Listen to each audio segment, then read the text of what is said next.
Hi there, in this video tutorial I'm going to go over integration by parts. Let's start with the formula for integration by parts. We know that if you were to integrate u dv over dx,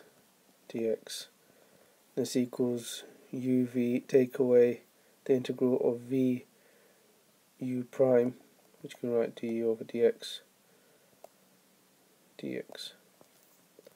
And so we can apply this when we've got the product of two functions, and what we essentially want to do is to look for the function which will simplify, in most cases anyway, which will simplify when we differentiate them.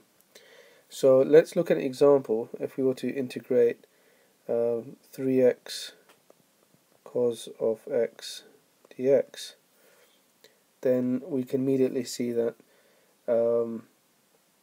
the u part, which is what we'll have to differentiate in order to get du over dx, we can equate to 3x, because obviously that becomes simplifies once we differentiate, and the dv over dx part is the cos 3x.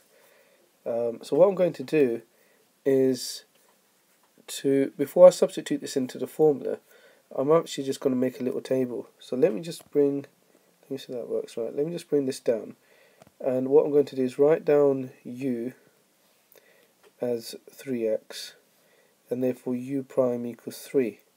Then we'll write down v prime equals cos of 3x, and therefore v will give me sine, sorry, is that 3x? A little mistake now. Let's do, that should just be cos of x. Okay, so therefore this will give me the sine of x. Now I'm going to substitute this in. So u times v, I can see is going to be u is going to be 3x times the sine of x. Let's write that again. Times the sine of x. Take away the integral of v, which is the sine of x, and du over dx, which is u prime, which is simply 3. So I can times 3, then I've got a dx at the end. And this gives me, therefore I'm left with 3x sine of x, take away the integral of 3 times, so take away 3 times the integral of sine of x. The integral of sine of x is simply cos of x. We don't have any limits, so I'm going to put a plus c as my arbitrary constant to pick up the extra mark in the exam. And so there we have it. Let's now look at another example which can take this a step further. Right, so let's look at what happens when we have the limits b and a over here. The integral simply, well, what we had before is uv take away u prime v dx, and now we'll have some limits in there as well, so we'll have b and a, and we'll put up b a over here as well. And so that allows us to integrate anything with the limit. So if we've got, for example, 0 pi x sine of x dx, you can immediately see that the sine of x, there's no problem integrating that, so therefore I'm going to let the u be my x. I'm going to write this down to avoid any confusion, and therefore u prime equals 1, and therefore v prime equals the sine of x. Let's just write that again.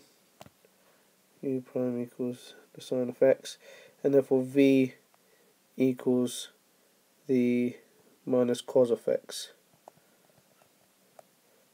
Now I can put that into my formula. So I've got u times v, so we've got minus x, the cos of x, between pi and 0, take away 0 pi u prime, which is sine of x, and v, which is so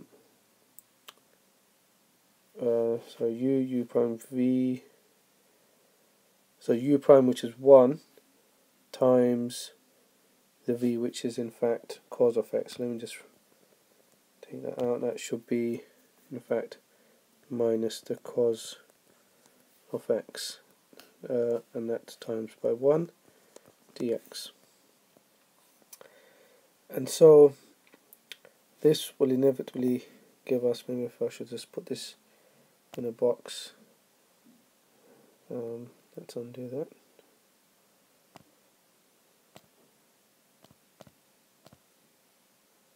Right, so this will inevitably lead to substituting pi in, taking away 0. So we basically got, for the pi, minus times minus cos of pi, take away 0, take away, so the minus and minus become positive, so we've got a positive 0 pi cos of x dx.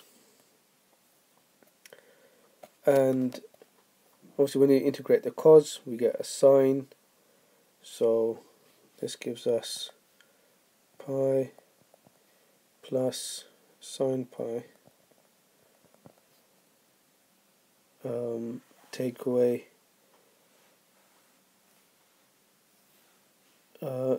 sine of 0.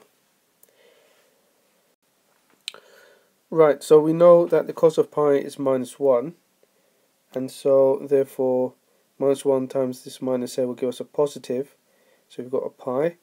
The cos of x, when integrated, will give us a sine of x, and we can substitute sine of pi and sine of 0 from our limits over here. And we know from the sine curve that the sine of pi and the sine of 0 is in fact 0, so therefore we're left with an answer of pi. Right, so we've been through 2 cases. Let's now look at what happens in this sort of situation. So I'm going to give you a question, and the question is x squared e to the 4x dx, and you have to somehow work out how this equals to 1 over 32 e to the 4x, I'll put the 4x there, bracket 8x squared, take away the 4x plus 1 plus c. Okay, see if you can work that out.